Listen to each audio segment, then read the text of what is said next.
Ang kwentong ito ay hango sa totoong buhay.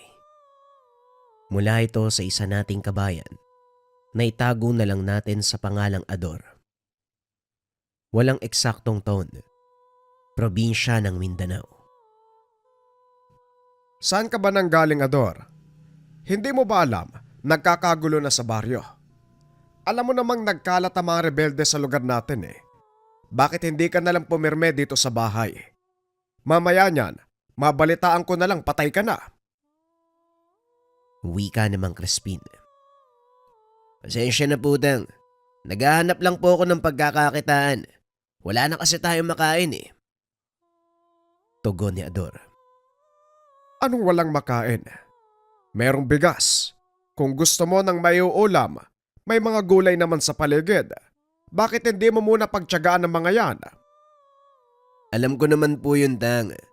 Pero Ang sabihin mo, hindi ka pa rin tumitigil sa kakahanap kay Supremo Berong. Ador, matagal na tayong pinabayaan ng taong yon. Hindi na siya babalik dito. hindi po ako naniniwala, Tang. May isang salita si Supremo at siguradong balang araw babalik siya upang lipunin ang mga tulisang nagpapanggap na kasapi ng samaan. Hanggang kailan ka ba maniniwala sa pangarap na yan, Ador? 5 taon na nakakalipas, simula nang umalis si Supremo. Marami na sa mga kasama niya nagsipagtiwalag. Hindi na sila naniniwalang babalik siya. Kaya ikaw, harapin mo na rin ang katotohanan na wala na si Supremo. Hindi, Tang. Hindi ako naniniwala sa sinasabi niyo. Alam kong babalik si Supremo dahil nangako siya sa akin noon eh. Nangako siya sa amin ng mga kaibigan ko. Ay naku, Ador. Maging ako umaasa pang babalik ang taong yon, gaya ng pinangako niya. Pero nasaan siya? Halos lugmok na ang bayan natin dahil sa kaguluhang nangyayari. Nang mga panong ito, nakatira si Ador sa isang liblib na baryo sa probinsya ng Iloilo. Kasamang namumuhay ang kanyang lolo na si Mang Crispin. Pagsasaka ang pangunahing ikinabubuhay ng mga ito, bago pa salakay ng mga rebelde ang kanilang baryo. 5 taon na ang nakakaraan, namumuhay ng payapa ang mga tao sa lugar. Sa pamumuno ng isang matapang at may prinsipyong kapitan. Kilala ito sa tawag na Supremo Berong. Kinakatakutan ng karamihan dahil sa angking pambihirang lakas. Sinasabing may biyaya si Berong na nagmula sa mga engkanto, kung kaya't hindi ito tinatablan ng anumang sandata. Sa paglipas ng panahon, halos nagsipagtandaan na ang mga kasabayan nito. Ngunit nanatiling bata ang itsura ng Supremo. Ito rin ang dahilan kung bakit usap-usapan sa kanilang baryo na ipinagpalit niya ang kaluluwa sa engkanto kaya hindi ito namamatay. Ngunit lingid sa kaalaman ng mga tao na isang malakas na gabunan ang Ginoo. Mula sa lahi ng malalakas na aswang na may kakayahang panatiliin ang kanilang anyong tao at hindi kumakain ng hilaw na laman. Inilihim ito ng Supremo sa lahat, maliban na lang sa kanyang tsuhi na si Mang Crispin. At para mas maunawaan niyo ang lahat, aatras tayo ng 5 taon. Bakit mo ko pinatawag sa lugar na ito, Berong? Pwede tayo mag-usap sa bahay. Gaano ba kahalaga ang sasabihin mo? Tanong ni Mang Crispin. Nang mga sandaling ito ay nasa loob sila ng kagubatan, walang sino man ang nakarating sa bahaging iyon ng baryo dahil masyado na itong masukal at punong-puno ng mababangis na hayop. Lubhang mahalaga, Tio Crispin. Alam mo kung ano ang totoo kong pagkatao at ayoko may makalam nito lalong-lalo na si Ador. May kinalaman ba ang pagkatao mo sa gusto mong sabihin? Opo, Tio. Gusto kong manatili itong lihim. Alis ako dahil kailangan kong makipagkita sa iba kong kalahi bilang pagrespeto sa aming tradisyon. Pakiusap, pangalagaan mo ang baryo habang wala ako. Paano ko naman gagawin yon? Matanda na ako. Wala akong lakas ng kagaya mo. Hindi rin ako papakinggan ng mga tao. Makikinig sila sa'yo, Tiyo. Magtiwala ka lang. Ako nang bahalang magpaliwanag sa lahat. Para din naman sa atin ang gagawin ko. Dahil alam kong darating ang panahon na hindi ko kakayanin ang mga banta ng tulisan. Kahit malakas ako, maaari pa rin silang manaig dahil sa dami ng kanilang bilang. Hindi ko alam kung magagawa kong pamunuan ng maayos ang baryo. Kagaya ng pamumuno mo. Pero sisikapin ko, Berong. Kung ano man ang gagawin mo, naway magtagumpay ka. Sisiguraduhin ko, Tiyo. Gusto ko nang wakasan ang kaguluhan dito sa atin. Tayong naiipit sa banggaan ng mga militar at tulisan. Kami ang nakikipaglaban para sa karapatan at napagkakamalang masamang tao. Simula pa lang sinabihan na kita, Berong. Walang kahihinatnan ng pakikipaglaban sa gobyerno. Sa uli, kayo pa rin ang talo. Ito mismo ang dahilan kung bakit ko kailangang umalis. Dahil gusto kong manalo sa labang to. Gusto kong marinig ng pamahalaan ang hinanaing nating mga magbubukid. Ay nako, bahala ka na. Basta ako hindi ako nagkulang ng payo sa'yo. Kausapin mo si Ador at siguradong magwawala yon kapag nalamang aalis ka. Ako nang bahala sa kanya, Tiyo. Halinaw kayo. Bumalik na tayo. Pagdating sa tahanan, masaya silang sinalubong ni Ador. Supremo, buti yun nandito na kayo.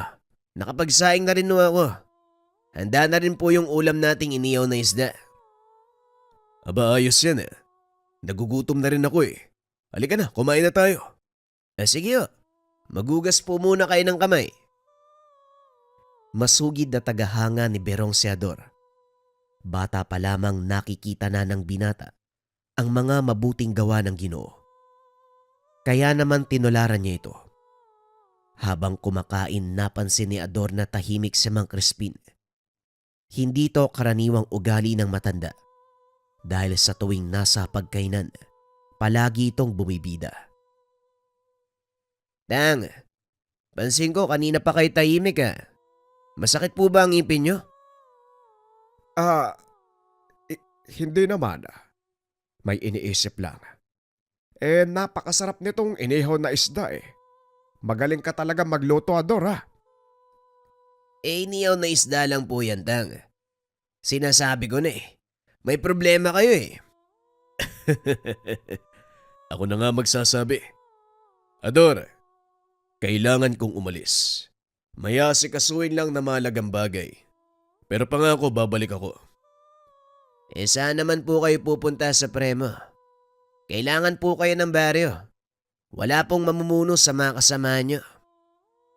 Si Tatang Crispin mo na ang bahala doon. At isa pa, wala namang manggugulo dito habang wala ako eh.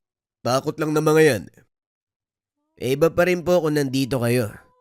Hindi po natatakot ang mga tao na baka salakayin kami na matulisan. Sandali lang naman ako, Ador. Basta pangako, pagdating ko, matatapos na ang lahat ng kaguluhan. Paano kung matagalan kayo? Sinong magtatanggol sa baryo? Sandali lang ako.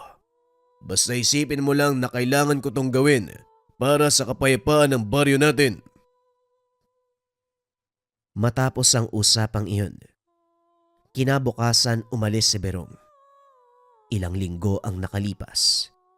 Hindi to bumalik. Hanggang sa umabot na ng taon. Sinalakay ng mga tulisan ang kanilang baryo, maging ang mga militar. Pinagkamalan silang nanggugulo sa bayan. Kaya naman inaresto ang ilan sa mga kasama ni Berong. Mula noon, malaya nang nakakapanggulo ang mga tulisan sa lugar hanggang sa naging sentro na ng labanan ang mismong baryo. Balik tayo sa kasalukuyan. Habang nagtatrabaho sa palayan, nakita ni Mang Crispin ang pangkat ng mga sundalo na pinamumunuan ng isang mabait na sarhento. Malayo pa lang, kumaway na ang matanda at sumenyas na doon sa kanilang tahanan mag-usap. Nakuha naman ng mga militar ang gustong sabihin ng matanda. Kaya nag-iba ng daan ng mga ito papunta sa mismong bahay ni Mang Crispin. Sargento Delio, bakit napadalaw ka? Alam mo namang mayat maya, sumusulpot ang mga tulisan. Tapos ilang tao lang ang kasama mo. Importante ba ang pakay? Parang ganun na nga, Manong. At saka pasensya na ha. Makikibalita sana ako tungkol kay Berong. Gaya ng dati, hindi pa rin nagpaparamdam. At mukhang hindi nababalik ang taong yon. Iniwan niya ang baryong ito. Nakakalungkot man isipin pero yon ang katotohanan. Nako naman oh. Kung kailan kailangan yung tulong niya, saka naman wala. Ikinalulungkot ko, Sargento Delio. Pero mukhang hindi kami makakatulong sa inyo.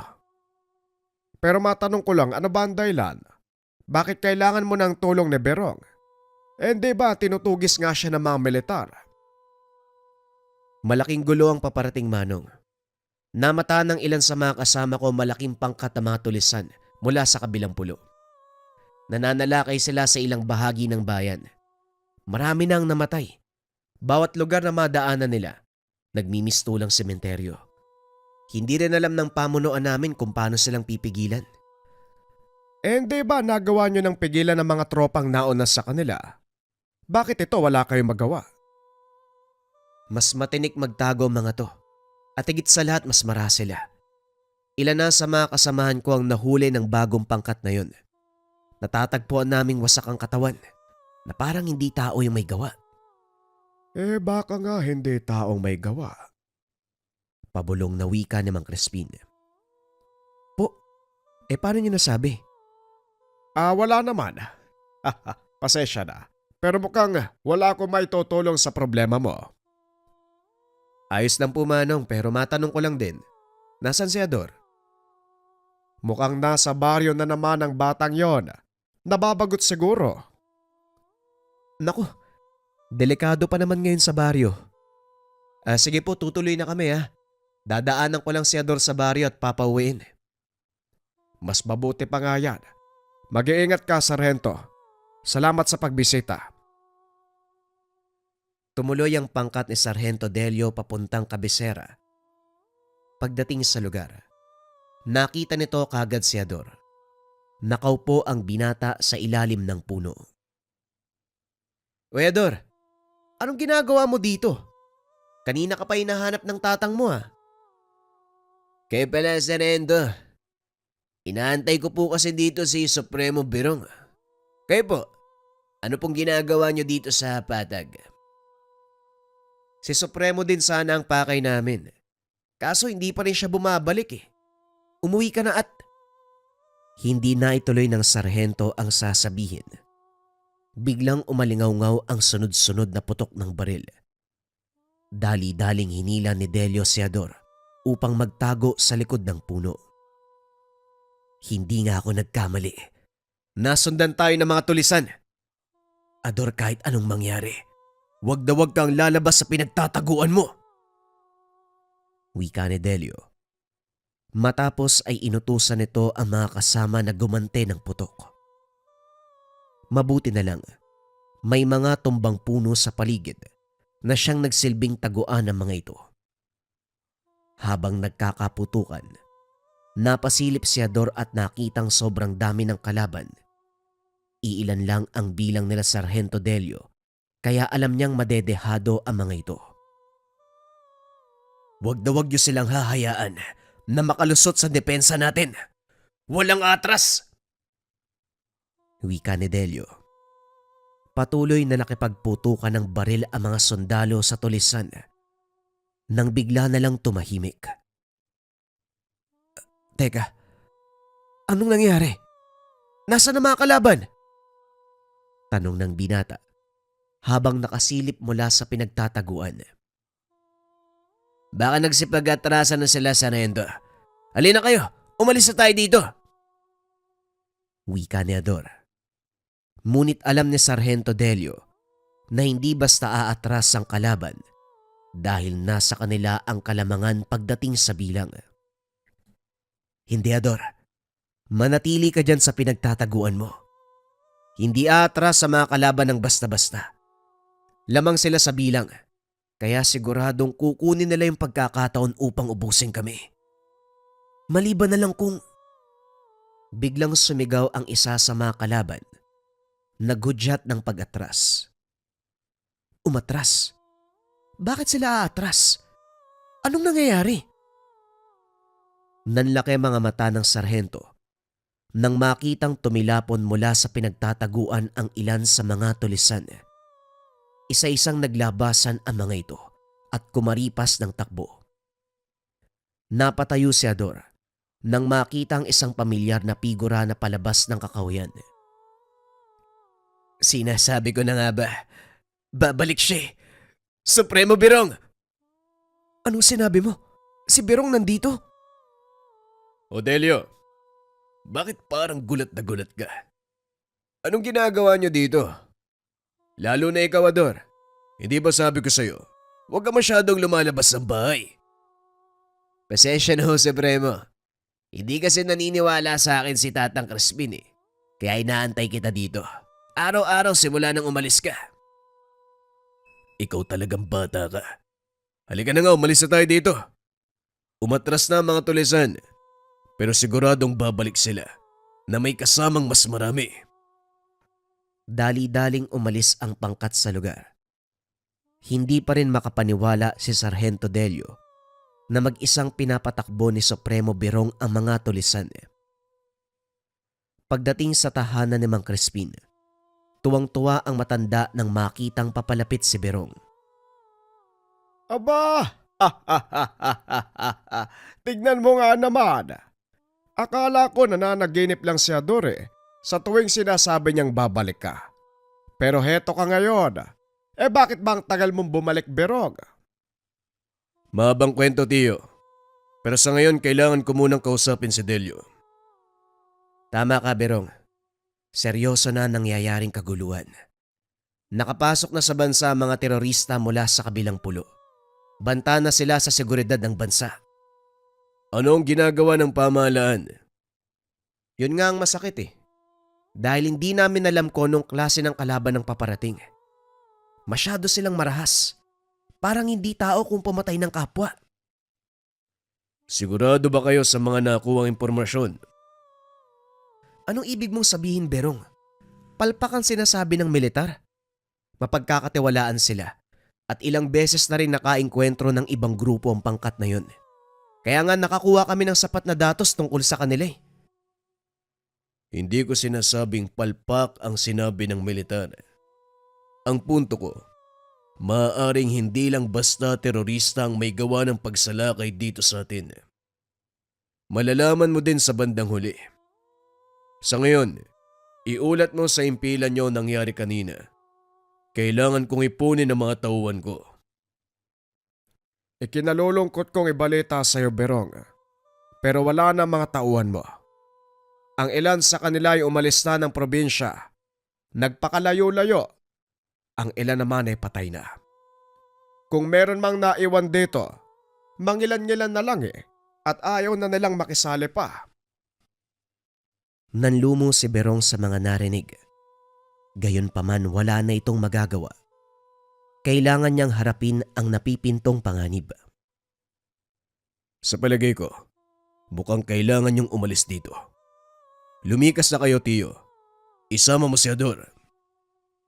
Hindi, Supremo, lalaban ako. Nasa wastong edad na ako. Kaya ko magpasya para sa sarili ko. Huwag mong pairalin ang tigas ng ulo mo, Ador. Narinig mo ang sinabi ng sarhento. Hindi ordinaryong mga tulisan ng kalaban. Brutal sila kung pumatay at ayokong makita kang mamatay sa kamay nila. Ngayong nandito ka, alam kong hindi mangyayari yun. Kaya sige na, hayaan mo na akong sumama. Hindi pwede. Nakakainis naman oh. Kailan pa ako pwedeng lumaban kapag wala ng tulisan? Hindi lang mga tulisan ang kailangang labanan, Ador. Marami pa tayong mapagdadaan ng labanan at gusto kong naroon ka. Gusto kong makita kung paano kang maging kagaya ko. Hindi ba iniidolo mo ko? Pues ngayon mo patunayan na kaya mong maging kagaya ko. Paano ko naman gagawin yon kung ayaw mo akong pasamahin? Ang tapang ay hindi lang inilalabas sa labanan. Maging sa pang-araw-araw mong buhay, kailangang maging matatag. Hindi ito ang buhay na gusto ko para sa'yo. Bata ka pa. Kaya nga ako nakikipaglaban dahil gusto ko magkaroon ka ng payapang kinabukasan. Pero Supremo, Huwag nang matigas ang ulo, Ador. Hindi itong oras para dyan. Makinig ka sa sinasabi ni Berong. hindi na nagsalita ang binata dahil mataas ang respeto nito sa matanda. Pumasok na lang ito ng silid habang pinapakinggan ang plano nila Sargento Delio at Supremo Berong. Hindi ito ang unang pagkakataon na tutulong ako sa laban, Sargento. At naway maging daan ng pagtutulungan para malinis ang aming pangalan at dinggin ang pamahalaan ng aming mga hinanaing. Sa kasalukuyan kong ranggo, hindi ako mangangako, Berong. Pero gagawin ko makakaya ko upang maiparating sa tamang kinauukulan ng sinasabi mo. Yun lang naman ang hiling namin, Sargento. May balik sa amin ang mga lupaing kinamkam ng mga mamamayan. Sawa na kami sa pagdanak ng dugo. May mga kabataan pang sumunod sa henerasyon namin. Ayoko manahin nila ang ganitong uri ng buhay. Maging kaming mga sundalo, yun din ang gustong mangyari, kaibigan. Kaya hayaan mong gawin ko ang nararapat para matulungan kayong itaguyod ang kapayapaan. Pag-uusap ng dalawa. Maya-maya ay nagdatingan ang ilan sa mga kasama ni Sargento Delio. Muling tinalakay ang magiging plano. Matapos ang pagpupulong ay nagpaalam si Berong. Mauna kayo sa lugar kung saan sasalakay mga tulisan. Pangako susunod kami. Teka, sinong kami? Basta huwag ka na magtanong. Sige na, lumakad na kayo. Dali-daling umalis si Berong papunta sa kagubatan. Samantalang sina Sargento Delio naman, pumunta sa susunod na bayan kung saan nakatakdang sumalakay ang mga tulisan. Lingid sa kalaman ng mga ito, palihim na pumuslit si Ador. Naunang dumating sa lugar ang binata. Pagkarating ay laking gulat nito dahil nakakampo na ang mga tulisan. Bantay sarado ang paligid. Nakahanda na sa anumang pag-atake mula sa mga sundalo. Masama to. Kailangan balaan sila Sargento. Wika ng binata. Kaso nga lang, nabangga niya ang isang tulisan. Sino ka? Anong ginagawa mo dito? Hindi kagad nakasagot ang binata. Sa halip ay nagtangka itong tumakbo. Babarilin sana ito ng mga tulisan, ngunit pinigilan ng isa pang lalaki. Tigilan mo na, Densyo. Pangkaraniwang mamamayan yan.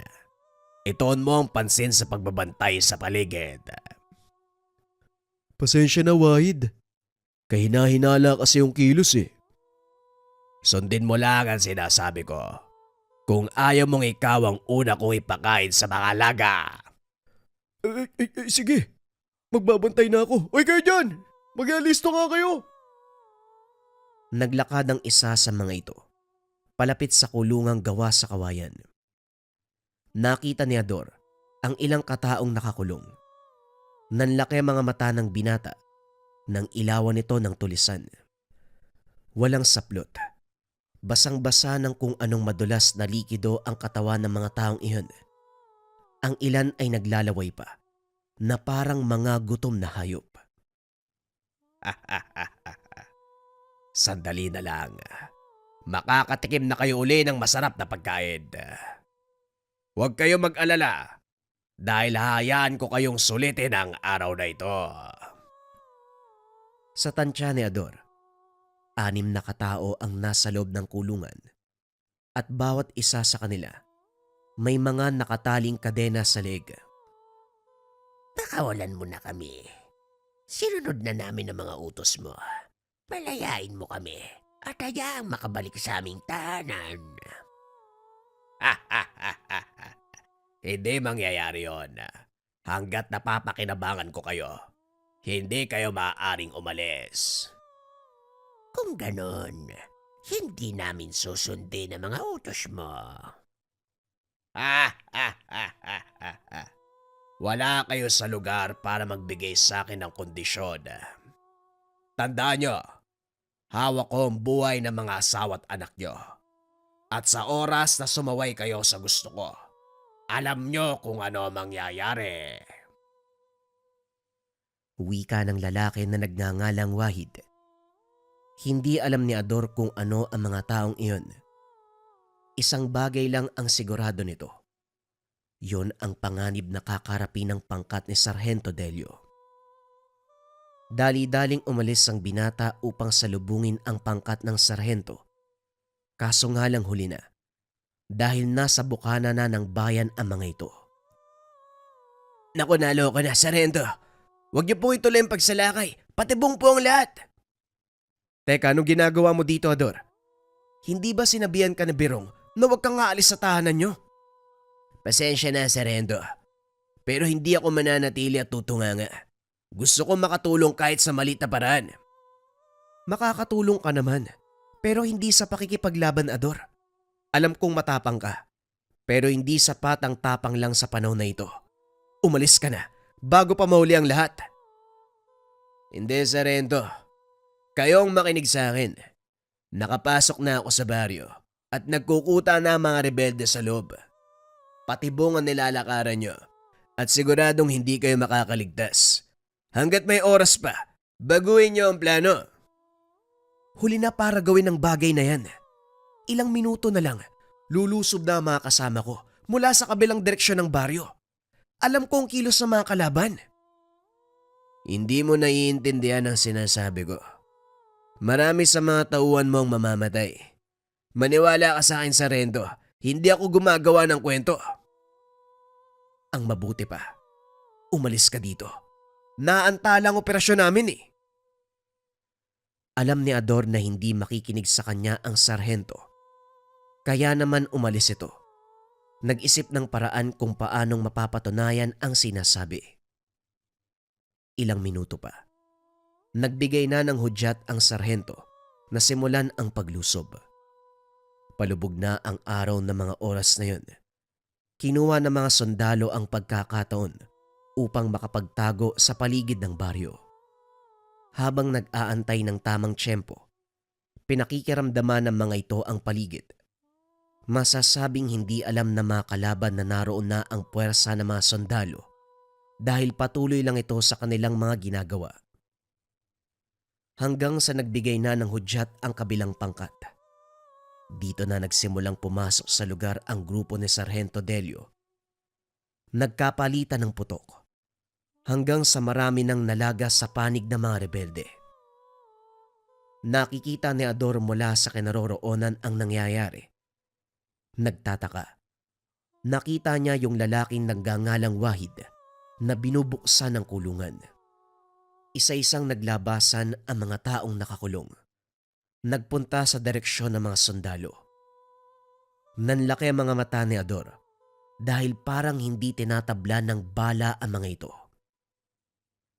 Ilang sandali pa, nabot na nila ang kinaroroonan ng pangkat ni Sargento Delio. Nakikipagbuno ang mga ito. Hindi magawang hawakan ng mga sundalo ang katawan ng mga taong yun dahil napakadulas.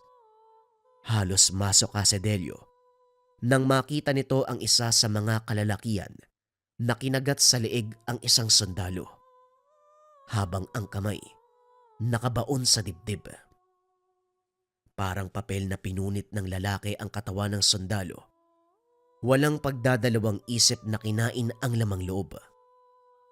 Sisigaw sana si Ador nang biglang takpan ng kung sino ang kanyang bunganga. Huwag kang maingay kung gusto mo pang mabuhay. Nakita mo ba kung ano nangyayari?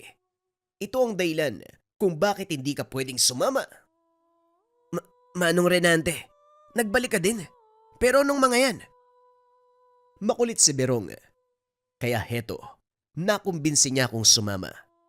Aswang ang mga yan, Ador. Hindi mo kakayaning kalabanin kahit isa lang sa kanila. Tignan mo ang nangyayari sa mga sundalo.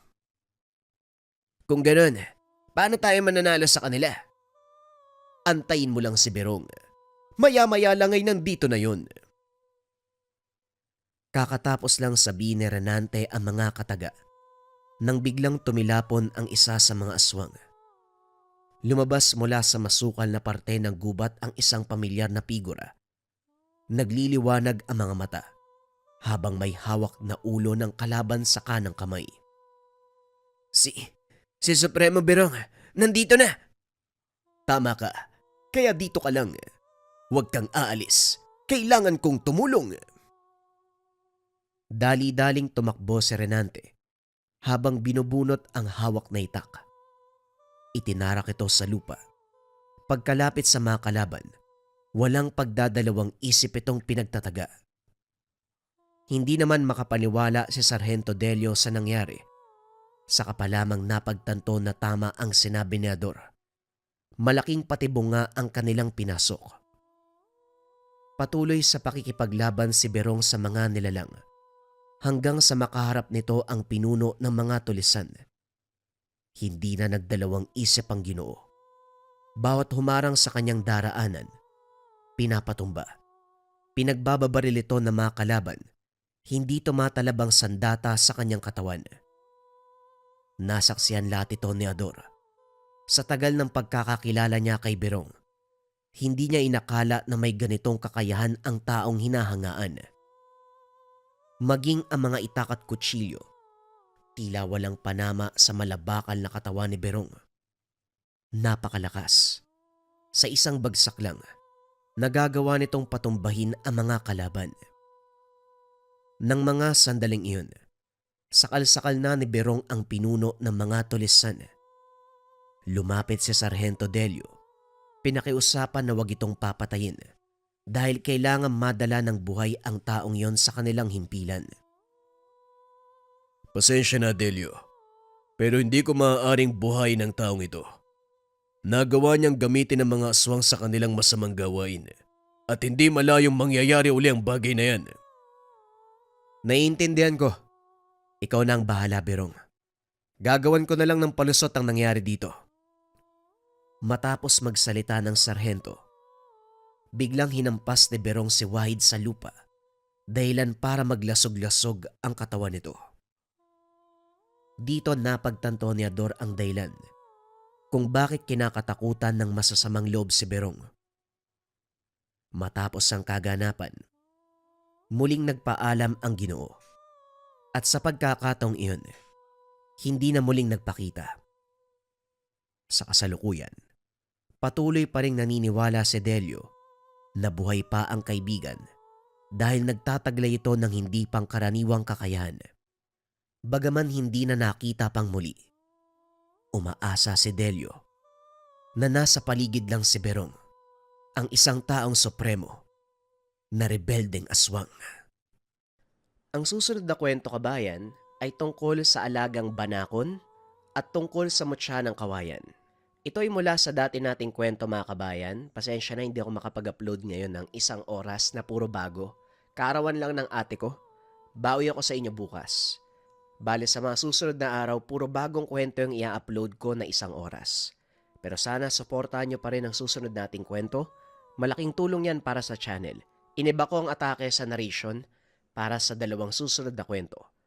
Simulan na ang storya. Ang kwentong ito ay hango sa totoong buhay. Mula ito sa isa nating kabayan na itago na lang natin sa pangalang Tatay Samuel. Taong 2001, Catanduanes. Tinititigan ni Tatay Samuel mula sa bintana ang malawak na lupain sa harapan ng bahay. Sa katunayan, pagmamay-ari niya ito, pero hindi malaman kung ano ang gagawin, lalo na ngayong mag-isa na sa buhay. Maraming taon ang nakalipas nang mamaalam ang asawa buhat sa katandaan.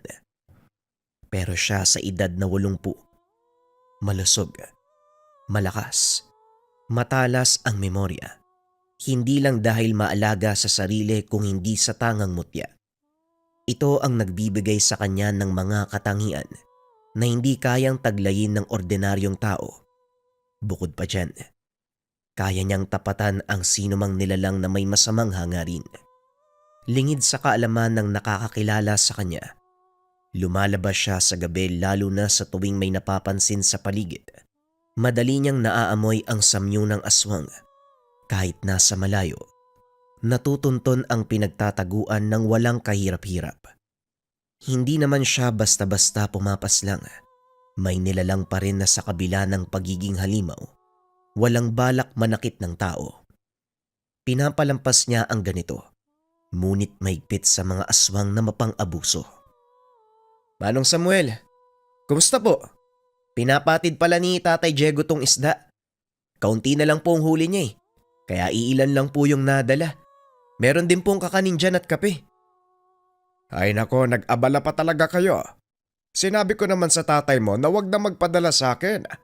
Tambak pa ang pagkain dito galing sa inyo. Hindi ko na nga maubos Ako lang mag-isa. Mas mainam po yan para hindi maubusan. Nga po pala, may nakasalubong kaming kumukuha ng mga mutya. Ang ganda po ng nilalako niya. Hindi po ba napasadya dito? Mahilig kayo sa ganung bagay, di ba? Mahilig ako. Lalo na kung aktibo at malakas ang bisa. Saan nyo ba nakasalubong? Hindi naman napadpad dito Magkano ba ang bentahan niya? Pero iho, hindi lahat na nagbebenta ng mutya. Totoo, may tamang proseso ng pagpapasa ng tangan. Yun nga rin po yung sabi ni tatay. May tamang proseso ang pagpapasa ng mutya. Hindi daw po basta-basta yun At saka kapag tinignan mo, mukha talagang peke. Di ba mararamdaman naman yun? Oo, iho. Kapag tinignan mo ang isang bagay, kapag hinawakan mo, mararamdaman mo na yan kung buhay o hindi. Hindi na nakakapagtaka yung mga ganyan, yung mga namimeke. Sa kahirapan ng buhay ngayon, umahanap talaga sila ng kung ano-anong paraan. Sana mapadpad dito na mapagsabihan ko. Ayan oo, yung dalawang lalaking yan yung papalapit dito. Sila po yung sinasabi namin. Kayo na pong bahalang humusga. Matapos nun ay nagpaalam na siya. Inantay naman ni Manong Samuel na makalapit ang dalawang lalaki. Tatay, magandang araw ho sa inyo. Kumusta ang buhay? Mag-isa lang kayo dito Ang lawak ng lupain pero bahay nyo lang ang nakatirik. Pagmamay-ari mo po ba to? Magandang araw sa inyong dalawa. Hindi talaga to sa akin Sa asawa ko ang lupain. Ano ba ang sadya nyo dito? Naparito ho kami para ipakita sa inyo itong mga mutya. Mabisa po to, lalo na mag-isa lang kayo. Pangontra sa anumang banta ng kapamakan, magbibigay ng proteksyon, magbibigay ng kasaganahan sa buhay at lakas. Kung may negosyo kayo, makakatulong din ho ito. Kalokohan ang sinasabi nyo. May tamang proseso ang pagpapasa ng mutya. Hindi ko rin hinahangad ng ganyang bagay.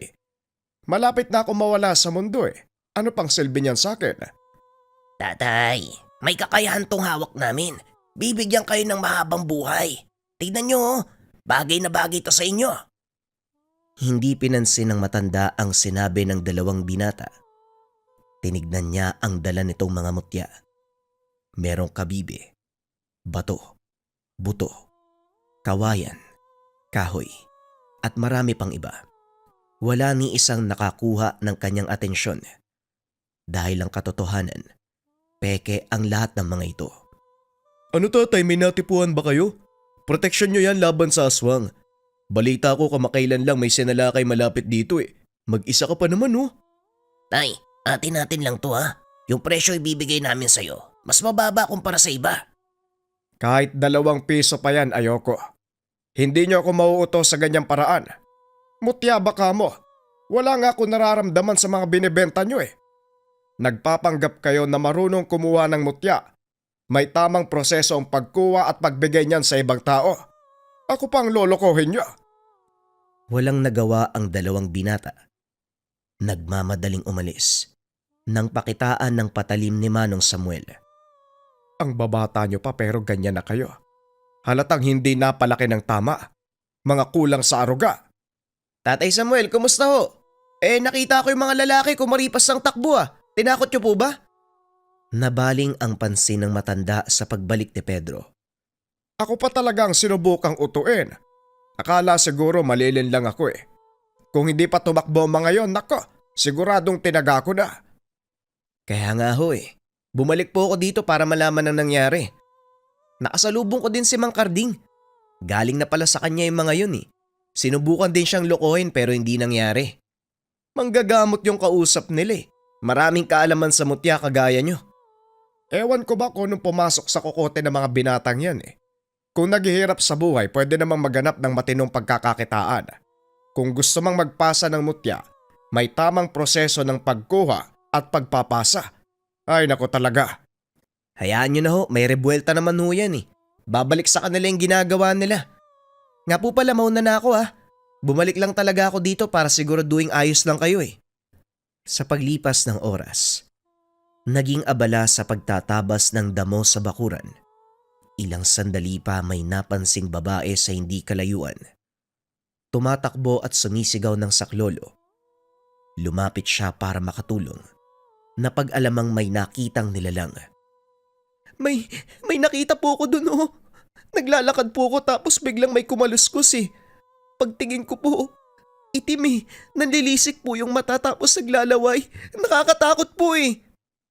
Teka iha, kumalma ka muna ha. Huwag kang mag-alala, ligtas ka na. Saan mo eksaktong nakita yung sinasabi mo? Doon po banda Manong. Nakakatakot po yung itsura niya eh. Naluluha pa ang babae habang nagsasalita. Hinatid niya na lamang ito sa tahanan. Sobra ang takot nito. Hindi makalakad ng maayos. Pagbalik ng matanda, dumiretso siya sa itinurong lugar kung saan nakita ang nilalang. Ginalugad niya ang mga kawayan. Walang magilap. Subalit naaamoy ang natitirang bakas ng nilalang. Nakilala niya kaagad kung anong uri. Ay kita mo nga naman oo. Umabot na dito ang mga aswang. Noon nasa kabilang baryo pa sila. Pero ngayon nandito na sa amin. Ang agang lumabas Mataas pa ang sikat ng araw. Pero nagsisimula ng manggambala. Muli niyang sinuri ang buong lugar.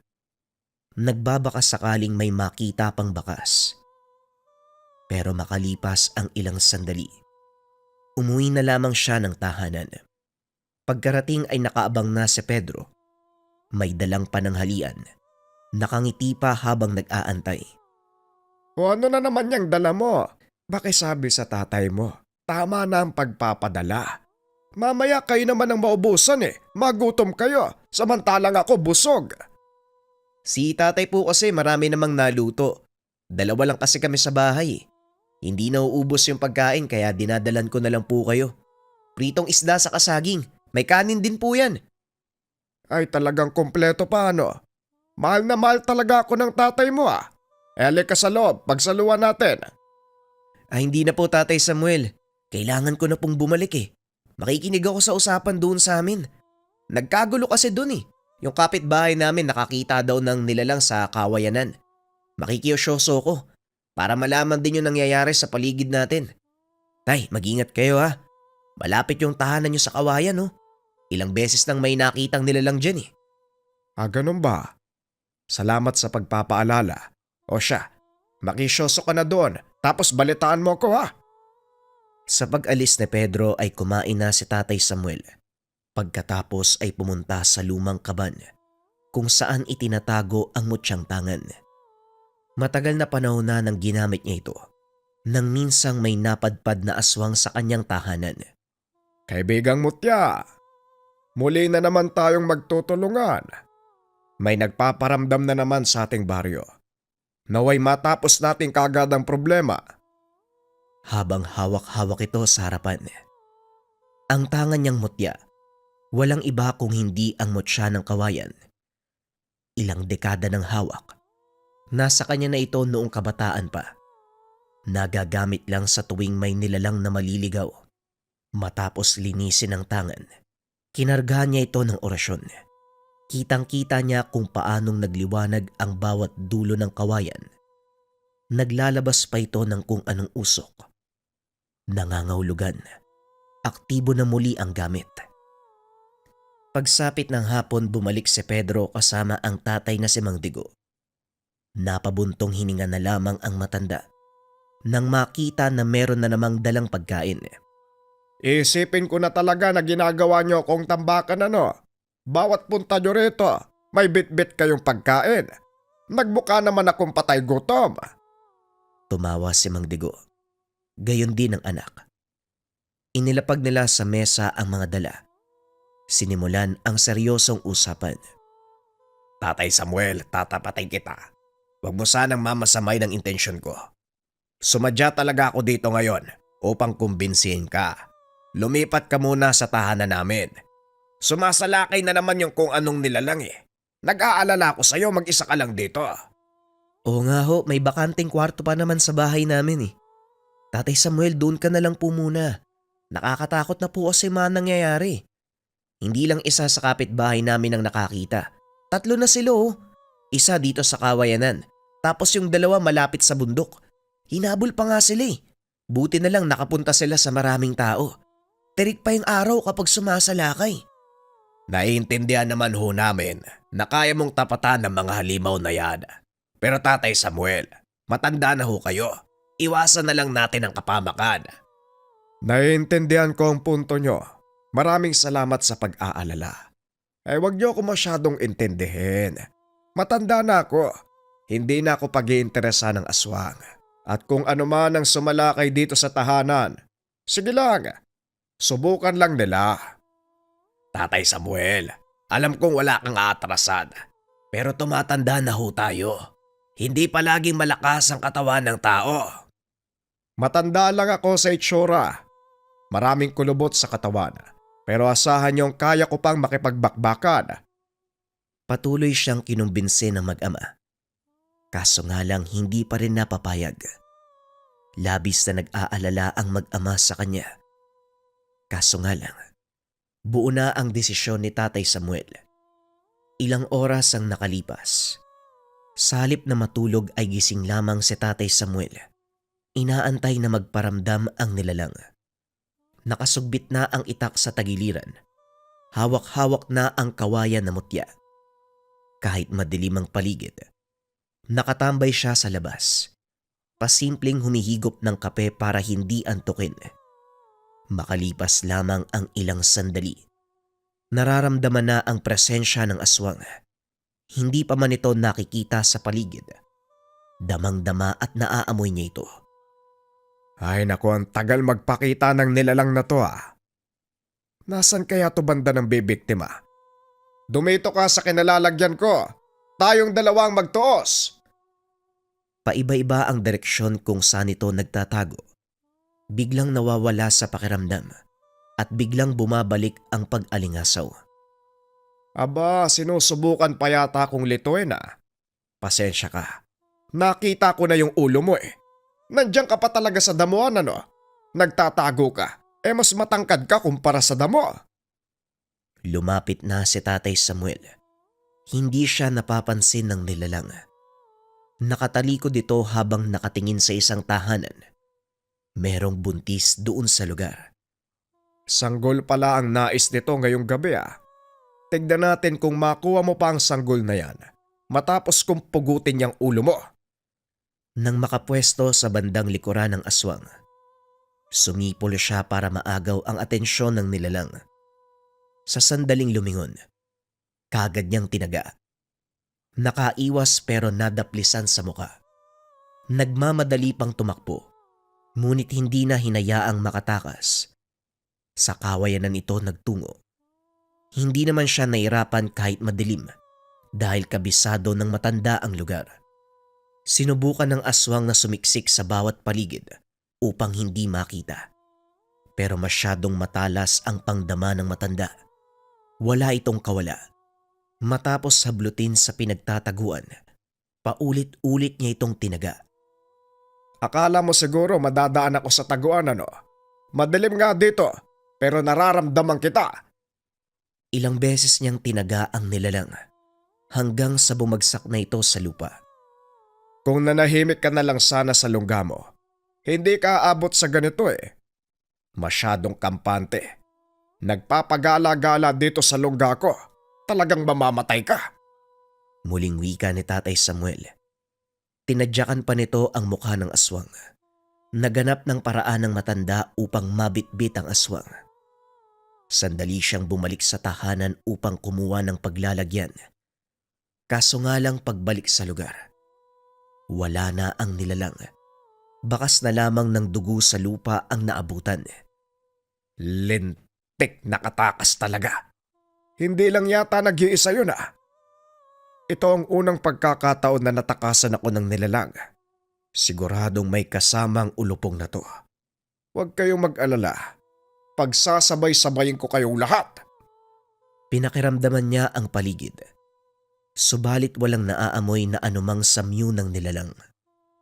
Sinuri ang bawat sulok pero hindi na nahanap pa. Dito na siya nagalit. Nagsisisi sa pag-iwan ng bangkay. Hindi bale. Siguradong may araw kayo sa akin. Sa susunod nating pagkikita, sabay-sabay ko kayong susunugin. Makalipas ang ilang araw, hindi nawala sa isipan ni Tatay Samuel ang naganap. Tatay Samuel, ay bakit naman ganyan ang itsura mo? Kung makapag-isip ka, sobrang lalim ha. Teka, wag mo sabihin na may nakaharap ka na namang aswang. Ganyan palagi ang itsura mo pagkatapos ng inkwentro. Noong nakaraang gabi may napansin ako eh. Malamang tinugis, alangan naman pabayaan ko. May bibiktimahin doon sa kabilang bahay. Swerte lang yun eh. Merong kasama kaya nakatakas. Nalingat lang ako sandali eh. Iniisip ko kung saan nagpunta yung aswang na yon. Pinagdarasal ko din na gumaling na ang lahat ng sugat niya. Siguradong mambibiktima uli yun eh, nang mapatay ko na. Tatay Samuel naman, sinabihan ko na kayo eh. Itigil mo na yung panunugis. Matanda na po kayo. At sinabi ko na din sa'yo, edad ko lang ang tumatanda. Malakas pa din ako. Kaya ko makipagsabayan sa kahit anong uri ng nilalang. Yan na naman tayo. Pero maiba nga ho ako, Tatay Samuel. Hindi po ba kilala nyo si Aling Nora? Napadaan ako sa kanila kahapon eh. Nakita ko yung anak niyang lalaki, yung binata na. Nakakaawa nga kasi maraming sugat sa katawan. Meron din sa muka. Ang sabi na disgrasya daw pero sa tingin ko hindi naman. Kakaiba kasi yung sugat eh. Parang sinadyang tagain. Paika-ika pa nga pag naglalakad eh. Maawa sana ako kaso bumalik sa isipan ko yung usap-usapan tungkol sa kanila. Wala namang nagpatunay pero naniniwala ako na aswang yung pamilya nun. Natigilan si Tatay Samuel. Ilang sandali pa napangiti ito. Tignan mo nga naman. Ang pagkakataon na mismo ang gumawa ng paraan para matapos ang naudlot na engkwentro. Mabuti na lang madaldal ka no. Nasabi mo sa akin ang bagay na yan. Tutuluyan ko ang binatang yan. Naguluhan si Mang Digo sa sinabi nito. Napapakamot na lamang sa ulo.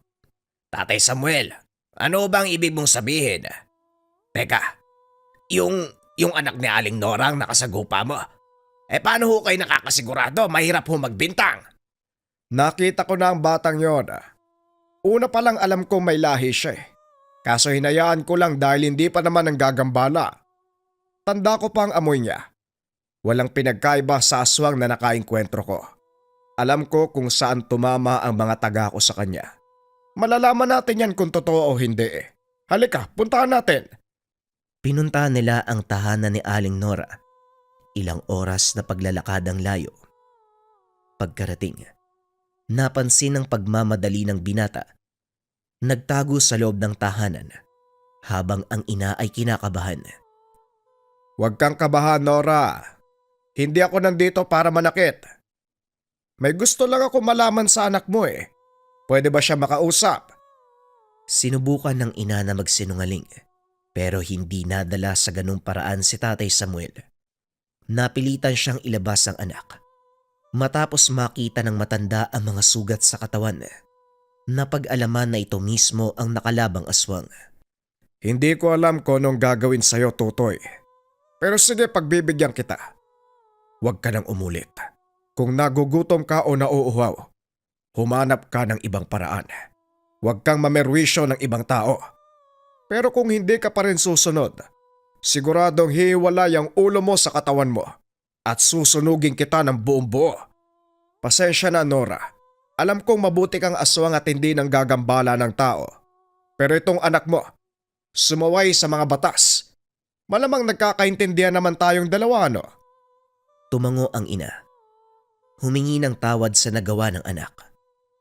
Tatay Samuel, parang hindi naman yata susunod yung binatang yun. Kitang-kita ko kung paano siya nagpipigil eh. Nakayuko lang, walang sinasabi. Pero damang-dama ko yung galit niya. Mamaya ikaw na yung biktimahin yan eh. Kung magkaganyan man, malalaman talaga ng binatang yon ang kanyang kakalagyan. Kilala natin si Nora. Sa kabila ng katauhan, mabuti naman siya eh.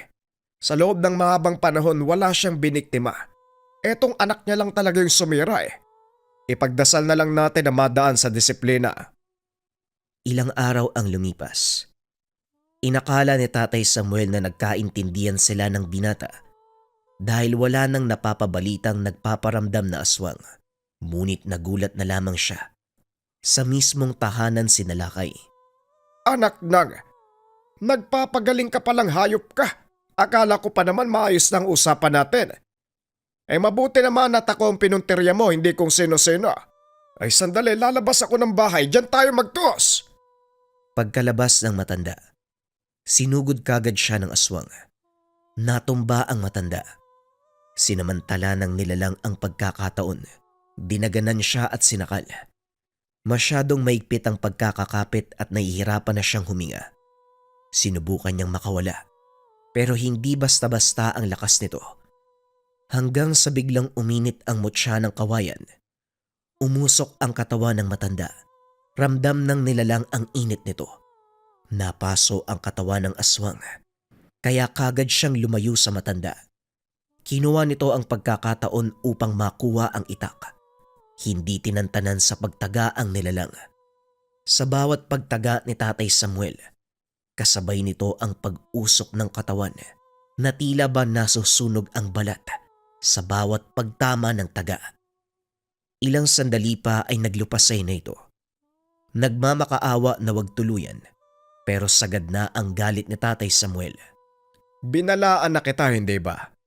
Naglakas loob ka pang bumalik at sa akin ka pa maghihigante. Ikaw na mismo ang gumawa ng tadhana mo, iho. Naawa ko sa nanay mo.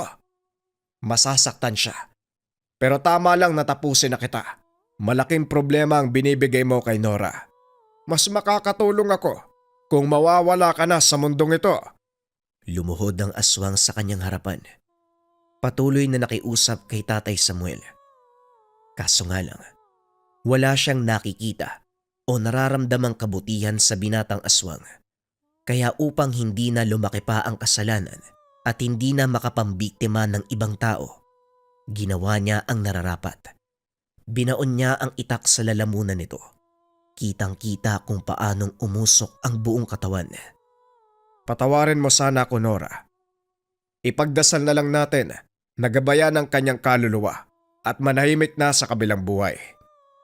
Kinabukasan pagsikat ng araw, nagtungo sa tahanan ni Aling Nora si Tatay Samuel upang ibalita ang nangyari. Katulad ng inaasahan ay humagulgol ito. Nagwala sa sakit na dulot ng pagkawala ng anak. Pero ang naging maganda lang, tinanggap niya ito ng buong puso. Alam ko din na aabot kami sa puntong ito. Hindi ko lang inasahan na mapapaaga. Hindi ako magdadamdam sa iyo, Samuel. Nagpapasalamat ako. Ilang beses ko nang pinagsabihan ng anak ko pero hindi siya nakikinig. Maraming salamat sa ginawa mo. Sa pagpapatuloy ng kanilang usapan, nalaman ni Tatay Samuel na ilang beses nang biktima ang binata. Hindi lamang hayop, may tao nang nadamay. Sa iba't ibang lugar nga lang ito nang bibiktima, kaya hindi kagad nakarating sa kanya. Kabilang na dito ang 2 lalaki na nagbebenta ng pekeng mutya. Nagtamo ng maraming kalmot matapos makasalubong sa daan. Pinayuhan na lamang ni Tatay Samuel ang ina sa mga dapat gawin. Masakit para dito ang mawalan, pero pinaintindi ni Tatay Samuel ng mabuti ang sitwasyon. Ilang linggo niya itong dinadalaw. Naninigurado na walang gagawing masama sa sarili. Sa kabila ng katauhan ng aswang, hindi pa rin may pagkakaila ang kabutihan nito. Sadyang nagkataon lang na may anak na tumaliwas. Sa paglipas ng mga taon, namayapa na rin si Aling Nora. Si Tatay Samuel mismo ang naglibing bilang tanda ng kanilang pagkakaibigan. Inilagay niya ang bangkay nito sa tabi ng himlayan ng kanyang anak. Ang kwentong ito ay hango sa totoong buhay. Mula ito sa isa nating kabayan. Naitago na lang natin sa pangalang Tiago. Nangyari ito sa lugar ng Mindanao. Kilala ang banakon o king cobra bilang pinakamalaking uri ng makamandag na ahas. Kinakatakutan ito ng mga magsasaka, lalo na sa bahagi ng Mindanao. Kadalasan itong naninirahan sa mga palayan kung saan maraming daga. Ngunit sa kwentong ito, kakaibang karanasan ang inyong matutunghayan. Kilala ang pamilya ni Mang Elyong bilang mahusay na mangangaso. Kaso nga lang, huminto ang kanyang ama sa panguhuli ng mga hayop. Simula nang maitaas ang batas, ang pagpaparusa sa mga taong mahuhuling ilegal na nangangaso at pumapatay ng mga nanganganib ng maubos na hayop. At dahil sa kanilang karanasan, madalas silang lapitan ng mga taong nagkakaroon ng problema sa mga makamandag na hayop, kagaya na lang ng banakon. Dalian mo, Tiago. Nang marami tayong maikutan mamaya. Medyo malawak ang palayan eh. Mukhang maraming nananahang ahas bukod pa sa banakon. Wika ni Mang Elyong sa kanyang anak, na ang pangalan ay Tiago. Kung sakaling marami tayong mahuling banakon, sana man natin ilalagay. Medyo masikip na yung mga kulungan natin eh. Huwag kang mag-alala. Dahil dadaling ko na sa kagubatan yung malalaking sawa at iba pa nating nahuli bukas. Mas mabuti kung doon natin sila papakawalan eh. Nang sa ganon, mabawas-bawasan ang pagdami ng mga daga at miro sa lugar. Bawal na kasi silang hulihin eh. Matapos ihanda ang mga kagamitan, kagad nang lumakad ang mag-ama. Pagdating sa palayan, napakamot ng ulo si Tiago dahil napakalawak at masukal ang mga pilapil. Ayon sa may-ari, simula nang makakita sila ng mga banakon sa lugar, hindi na nila ito ginalaw pa sa takot na baka makagat sila ng mga ito. Simulan na natin ang trabaho. Pangunahan mo ang paggapas ng mga talahib. Siguraduhin mong malinis ang buong paligid para madali nating mahanap ang mga butas.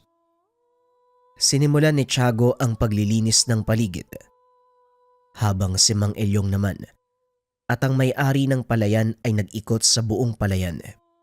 Ipinakita nito sa matanda ang lugar kung saan madalas makita ang napakalaking banakon. Ayon sa may-ari, halos 14 na talampakan ng haba. Kasing laki ito ng binti ng 14 na taong gulang na binata. Kung totoo ang sinasabi mo, yan ang pinakamalaking banakon na mauhuli natin. Halika na, bumalik tayo sa aking anak. Sisimulan na ang paghahanap ng mga butas. Habang naglalakad ang mga ito pabalik sa kinaroroonan ni Tiago, biglang sumigaw ang isa sa mga tauhan ng may-ari ng palayan. Ayon dito, nakita nila ang isa sa mga banakon na nakatira sa lugar. Inihinto ni Tiago ang ginagawa. Pinuntahan ng tao. Pagkarating sa lugar, buntot na lang ang naabutan ng binata. Sinubukan niya itong hulihin. Ngunit sa kasamaang palad ay pumasok ito sa lumang butas ng daga. Patay ka sa akin ngayon. Hindi ka na makakatakas.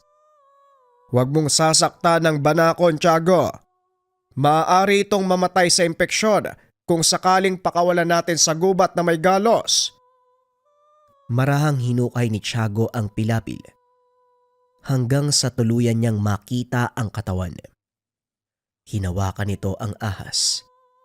Marahang hinila. Biglang napatakbo ang lahat ng naroon dahil tumayo ang ulo nito. Inambahan ng tuklaw si Tiago.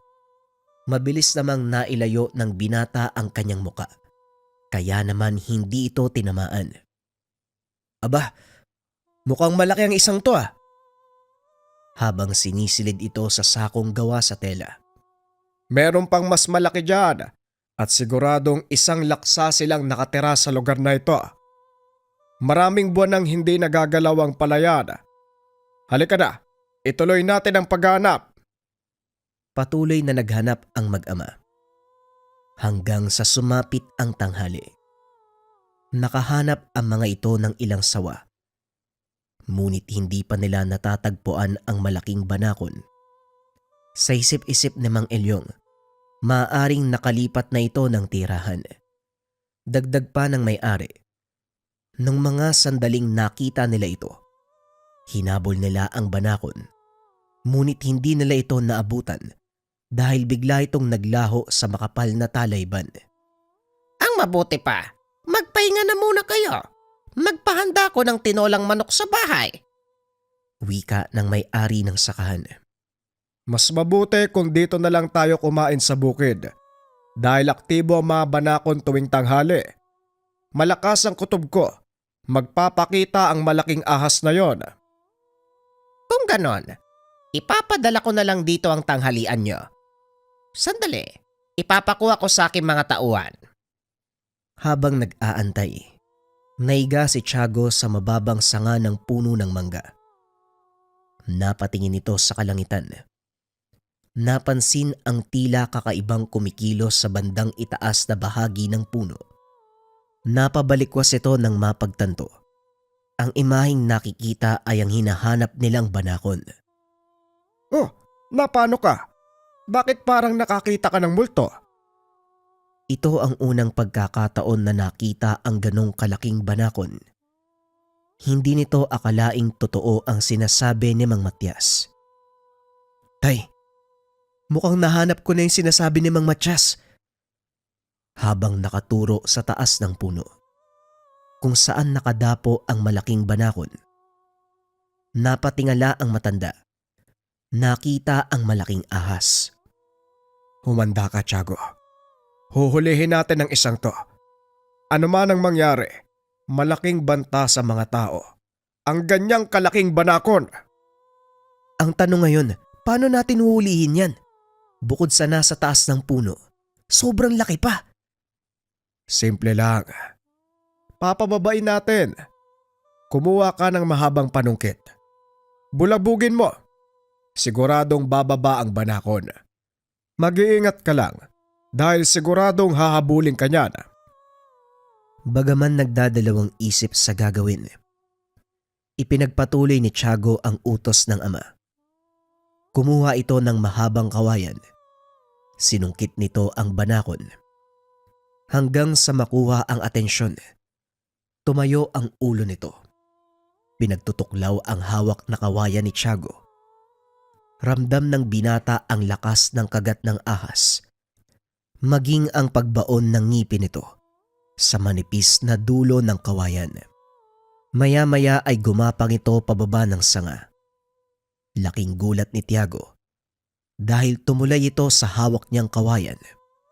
Ramdam ng binata ang bigat dahil napakahaba ng hawak niyang panungkit. Hindi niya nagawang kontrolin ang balanse kaya natumba ito dahilan para madaganan ang katawan ng banakon. Lingid sa kalaman ng binata na may matalas na bahagi sa buko ng kawayan, tumusok ito sa katawan ng ahas. Pilit nitong tinutuklaw ang panungkit hanggang sa tinapakan ni Mang Elyong ang ulo nito. Hindi nga biro ang laki ng ahas na ito. Sa tansya ko, hindi lang 14 na talampakan ang haba niyan. Siniyasat nito ang katawan ng banakon. Dito nakita ang sugat. Mukhang natusok po yata yan ng panungkit, tay. Paano yan? Hindi na natin siya pwedeng pakawalan. Mananatili siya sa ating kanlungan hanggang sa gumaling ang sugat. Doon natin siya papakawalan. Laking pasasalamat ni Mang Matias dahil nagawa nilang mahuli ang kinakatakutang higanteng banakon. Hawak-hawak ito ni Mang Elyong. Pilit na sinusukat kung gaano ito kahaba. 2 dipa at kalahati. Ito ang saktong sukat ng banakon. Ang laki ng katawan nito. Umabot sa halos 6 na pulgada pabilog. Ayon din kay Mang Elyong. Lalaki ang banako na ito at siya ang may-ari ng buong teritoryo. Kusa nang aalis ang iba pang banakon sa lugar. Lalo kapag nalinis niyo ang mga pilapil. Iwasan lang ang pagsusunog ng mga damo kung ayaw niyong magpuntahan yan sa tahanan niyo. Matapos ang paghuli sa malaking banakon, umuwi na ang mag-ama. Dinala ni Tiago ang ahas sa malaking kulungan. Hinayaan itong makapagpahinga. Napansin ng binata, patuloy ang pagdurugo ng sugat nito. Kaya naman nagpa siya itong kumuha ng himag. Kaunting kaalaman, ang himag ay isang uri ng baging na ginagamit noong unang panahon upang ipanggamot sa mga sugat. Sinasabing ang dagta nito, mabisang antibiotiko na kapag inihalo sa langis ng ahas, mabisang lunas sa kahit anong sakit sa balat.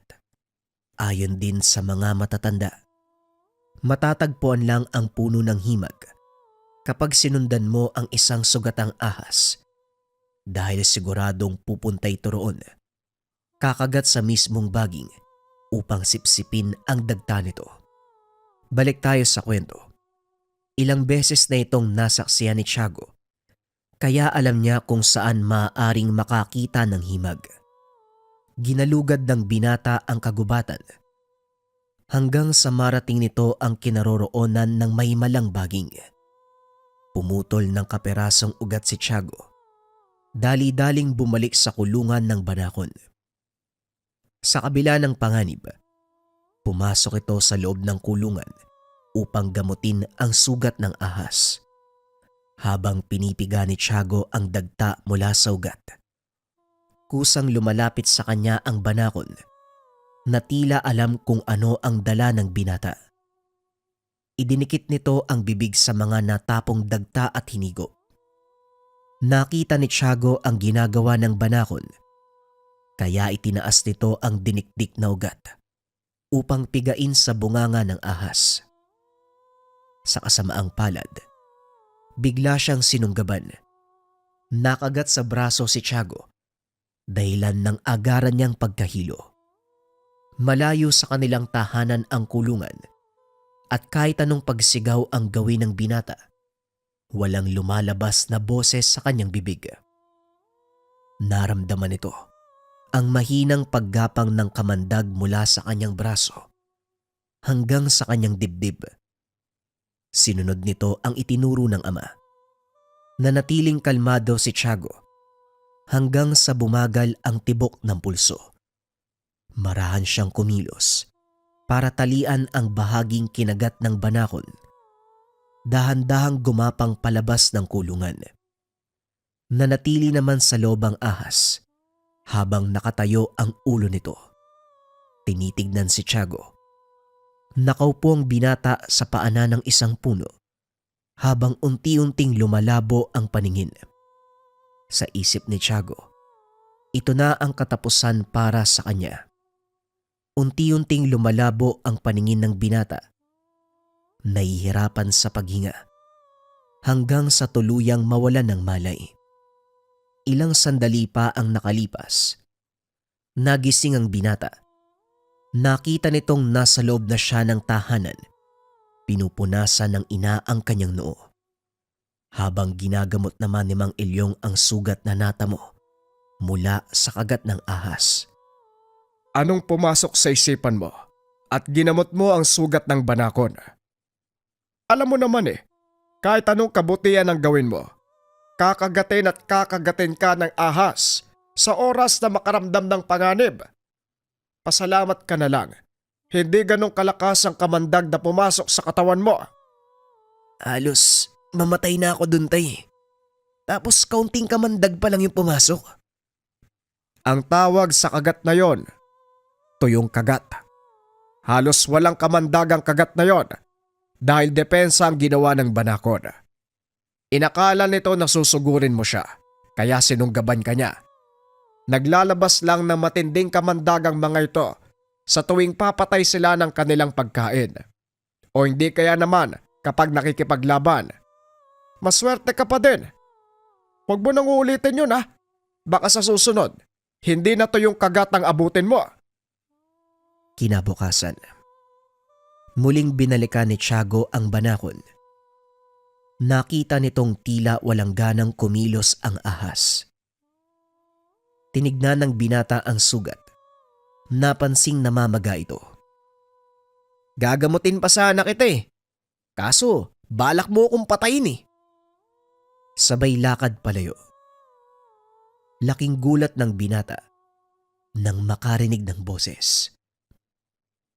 Hindi ko balak na patayin ka. Batay lang yan sa pagkakaunawa mo. Biglang napahinto ang binata. Nilibot ang tingin sa paligid, ngunit walang ibang taong naroon. Teka, ikaw ba'y nagsasalita? Habang papalapit sa banakon. Meron ka pa bang ibang nakikita dito? Dalawa lang naman tayo ah.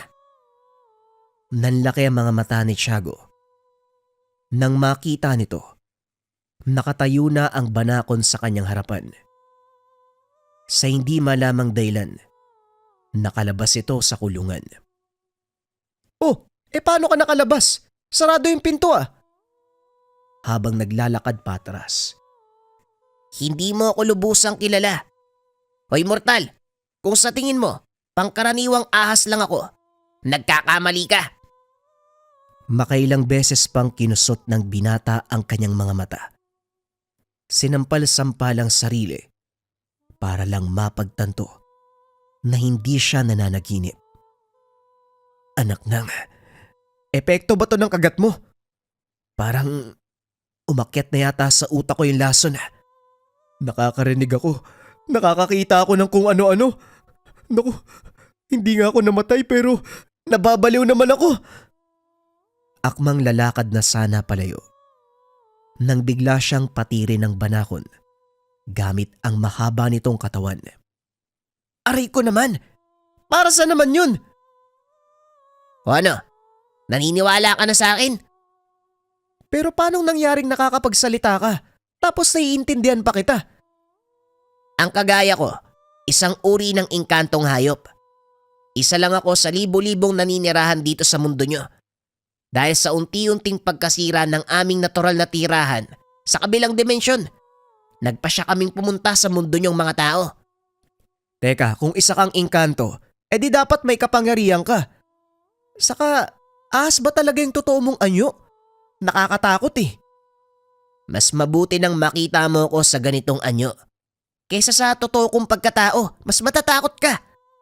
Isa pa, sanay ang mga taga-mundo sa itsura kong ito. Kaso lang, pinapatay kami ng mga kauri mo eh. Dahil sa taglay naming kamandag, mapanganib para sa inyo. Hindi mo naman masisisi yung mga tao. Natatakot lang sila sa mga kagaya mo eh. Hindi kasi nauunawaan ng karamihan sa amin ang inyong buhay. Para sa amin, pag nakakita ka ng ahas, kailangan patayin eh. Makamandag man o hindi. Naglakad ito papunta sa kulungan at binuksan ang pintuan. Hindi na ako babalik sa mabahong lugar na yan. Kapag pinilit mo kong ikulong dyan, tutuluyan na kita. Huwag kang mag-alala. Kukunin ko lang yung dinikdik na ugat ng himag. Teka, nasa na ba yun? Ito. Ewan ko lang kung kakatas pa to ha. Hindi mo na kailangan yan. Nasipsip ko na ang katas mula sa ugat. Ang kailangan na lang para tuluyang gumaling ang sugat ko ay ang dugo mo. Bagay na ikinagulat ng binata. Dugo ko. Bakit? Ano meron sa dugo ko? Hindi nakakamatay na kagat ang binigay ko sa'yo. Kung hindi isang kagat na makakapagsalin ng aking kakayahan na magpagaling sa isang nilalang. Nagkataong walang mas maliit na hayop na pwede kong lunukin, kaya ikaw ang kinagat ko sa pag-asang mauunawaan mo. Pero nagkamali ako eh. Pinangunahan ka ng takot. Dahil doon nawalan ka ng malay. Teka, sandali nga. Kagat na hindi nakakalason. Paano ako maniniwala sa'yo? Mahirap ipaliwanag sa isang kagaya mo ang sinasabi ko. Bakit hindi mo na lang ipatak ang dugo mo sa sugat ko? Kumuha ng maliit na kutsilyo si Tiago. Sinugatan ng palad. Ipinatak nito ang dugo sa sugat ni Banakon. Nung una ay walang nangyari. Ngunit kalaunan ay nakita nila. Unti-unting nagbabalik ang kaliskis sa dati habang naghihilom ang sugat. Paano nangyari to? Bakit nakakapagpagaling yung dugo ko? Masyado kang makulit ano? Kakapaliwanag lang eh. Ang binigay kong kamandag sa'yo ang siyang dahilan kung bakit ako gumaling. Sa tuwing magkakasugat, naghahanap kami ng mas maliit na hayop upang salina ng kamandag. Pagkatapos kinakain namin yon para pumasok sa katawan namin ang lunas na dala ng pinaghalong dugo ng aming pagkain at kamandag. Sa pamamaraang yan, napapagaling namin ang anumang pinsalang natatamo. Kung ayaw mong bumalik sa kulungan, hayaan na kita makalaya. Pero huwag kang babalik sa palayan ha. Natatakot sa'yo yung mga tao eh. Hindi na ako babalik sa lugar na yun no. Masyado nang mapanganib para sa agaya ko. Maiba ko. Wala ka bang pamilya, asawa, kamag-anak o kaibigan? Wala na sila. Namatay sila sa una naming tirahan. Dahil na din sa pangangaso. Kung ganun saan ka titira? Hindi ka naman pwede dito sa bahay. Baka makita ka ni tatay, huliin ka nun. Biglang nagliwanag ang katawan ng ahas. Unti-unti itong lumiit. Bumilog ito. Naging medalyong ginto na parang nakapalupot na ahas. Sa bulsa mo, ito ang pinakaligtas na lugar para sa akin. Walang makakalam kung nasaan ako. Hindi rin kita maintindihan no? Gusto mong manatili sa aming mga tao. Gayong kami mismo ang dahilan kung bakit kayo nauubos. Naniniwala lang ako sa kasabihan ng mga tao. Dumikit ka sa mga kalaban mo para hindi ka niya makita. Bahala ka nga sa buhay mo. O siya, may gagawin pa ako. Magpapakawala kami ng mga ahas sa kabundukan ngayon ha. Ilalagay na lang kita sa bulsa ko. Hindi na sumagot ang Banakon dahil naramdaman nito ang presensya ni Mang Elyong. Unang tinignan ng binata ang kulungan ng nahuling ahas. Nagulat ito dahil wala na ang Banakon sa loob. Tiago, anong nangyari sa Banakon? Pasensya na po tay. Hindi ko po naagapan eh. Namatay po yata siya kagabi. Kung sabagay, medyo malalim ang sugat na natamo ng kawawang Banakon. O siya, isilid mo na sa makatsa ang ilang sawa. Ako nang bahala doon sa may kamandag. Matapos ay lumakad ang mga ito papunta sa kabundukan kung saan nila pinakawalan ang mga ahas. Pagkarating doon, sinalubong sila ng mga putok ng baril. Mukhang meron pa rin mga mangasotay ah. Hindi sila natatakot oh. Kahit meron parusa kapag nahuli sila. Hayaan mo, papasan ba't mauhuli din ng mga yan? Ang gawin mo na lang, huwag silang tularan. Sige na, pakawalan mo na ang mga ahas. Nang makabalik na tayo, may mga kailangan pa akong atupagin sa bukid. Ngunit nang pabalik na ang mga ito sa kapatagan, nakasalubong nila ang pangkat ng mga mangangaso sa pangunguna ng dating kasamahan ng matanda, si Gabriel. O Mang Elyong, himala at nandito kayo. Akala ko ba, huminto na kayo sa pangaso? Oo Gabriel, matagal na kaming huminto. Naparito lang kami upang magpakawala ng mga nahuli naming ahas sa kapatagan. O siya, mauna na kami ha. Marami pa akong gagawin, mag-iingat ka. Dahil medyo maraming napakawalan na Banakon sa lugar na ito. Nanguhuli kayo ng mga ahas sa kapatagan para pakawalan sa kabundukan. Gasino lang ang kita doon ah. Nabubuhay ba kayo doon? Bakit hindi na lang kayo bumalik sa pangaso? Ang totoo, wala kaming kinikita sa gawain ito eh. Pero maraming paraan para kumita ng pera. Hindi lang sa pangangaso ang alam kong pangkabuhayan. Sabay lakad palayo. Kung sa bagay, matanda ka na din eh. Medyo mapurol na ang asinta mo. Tama lang na magretiro ka na. Pero ako, hindi kami titigil hanggat hindi nahuhuli ang isang hayop na dito naglalagi sa kagubatan. Natigilan si Mang Elyong sa mga narinig. Masyadong mataas ang pangarap mo, Gabriel. Hindi mo kailanman mauhuli ang nilalang na yon dahil kulang ka sa pag-unawa sa mga bagay-bagay. Noon pa man sinabi ko na sa'yo, ang pangangaso, hindi lang pagpatay ng mga hayop, isa itong ritual. Kailangan mong pasalamatan ng anumang biyayang nakukuha mo sa kalikasan, bagay na ni minsan hindi ko nakita sa'yo. Sabay lakad palayo sa lugar. Mukhang nabara mo na naman yung mayabang na yun, Tay. Buti nga sa kanya. Napakataas kasi ng ere. Sobrang hangin kung magsalita. Yan ang mga tao na hindi mo dapat tolaran. Nasanay na sa ganyang pamumuhay si Gabriel. Simula pa nang nabubuhay ang kanyang ama. Wala nang ibang alam na hanap buhay ang taong yan kung hindi ang mga aso. Kung sa bagay, hindi mo rin naman masisisi, Tay. Paano nga namang bubuhayin ng pamilya mo kung wala kang paraan para mapakain sila? Di kung ano yung nakagisnan, yun lang yung gagawin ng tao. Pagsapit ng hapon, nagpunta sa baryo ang binata upang makipag-inuman sa mga kaibigan. Narinig nito ang usapan ng ilang kalalakihan. Ayon sa mga ito, may isang hindi kilalang hayop ang nananalakay sa kanilang baryo. Ang kadalasang nabibiktima, mga batang naglalaro sa daan.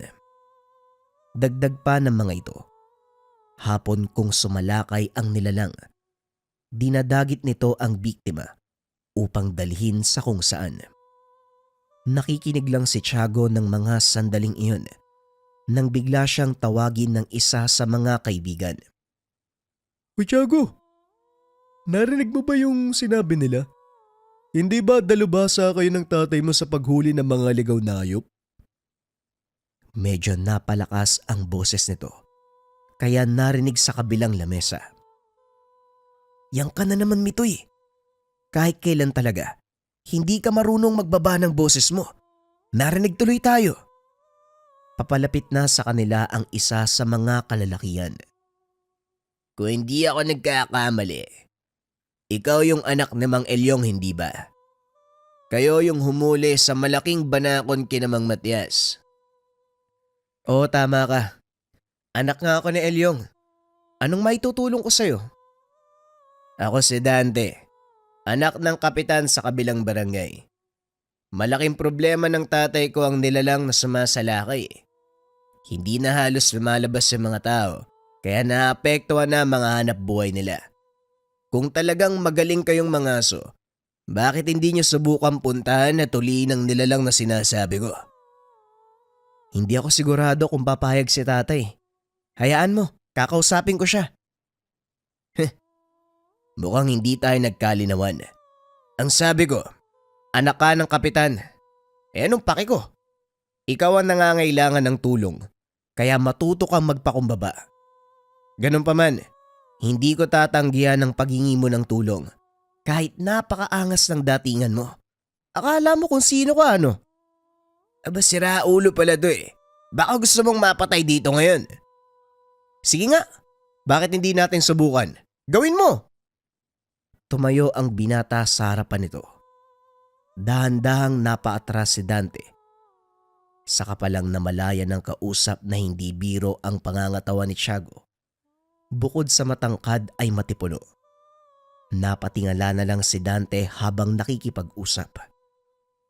Anong problema? Akala ko ba papatayin mo ko? Bakit parang nakakita ka ng multo? Yan ang hirap sa inyong mga anak ng politikong nakaupo eh. Akala nyo sa mga tatay nyo, mga Diyos na hindi mo mababa sa trono. Puro kayo kayabangan. Pero kulang naman kayo sa gawa. Gaya lang din ng mga magulang nyong mahilig mangako sa tao. Sabay labas ng tindahan. Sa ngayon nanalo ka. Pero sa susunod, huwag mo nang hilingin na magkita pa tayo sa susunod. Dahil kung sakali, hindi mo magugustuhan ang mangyayari sa'yo. Pag-uusap ng dalawa. Naku, Tiago. Alam mo ba kung ano yung ginawa mo? Maraming kakilala si Dante. Baka mamaya tambangan ka ng mga yan eh. Kilala ko yung taong yun. At gaya ng sinabi ko kanina, puro lang sila salita. Tignan natin kung talagang tatambangan niya ako. Pag-uwi nito sa tahanan, kinausap ng binata ang ama tungkol sa nangyari. Ngunit laking gulat ni Tiago. Nakarating na pala ito sa kaalaman ng kanyang ama. Alam ko na ang tungkol sa bagay na yan. Lumapit na rin sa akin si Kapitan Ferrer. Kaya nga maganda ka. Dahil bukas ng umaga kakausapin natin siya. Talagang magkikita pa pala kami ni Dante. Napakayabang talaga ng anak ni Kapitan Ferrer. Bakit naman kasi? Ano bang ginawa sa'yo ng taong yon? Wala naman, tay. Pinakitaan lang ako ng kayabangan pero hindi naman nagkagulo eh. Magkakagulo pa lang kung sakali. O ikaw, makinig ka sa akin mabuti ha. Huwag mo nang patulan ng isang yon. Palibasa, lumaking nasusunod ang layaw.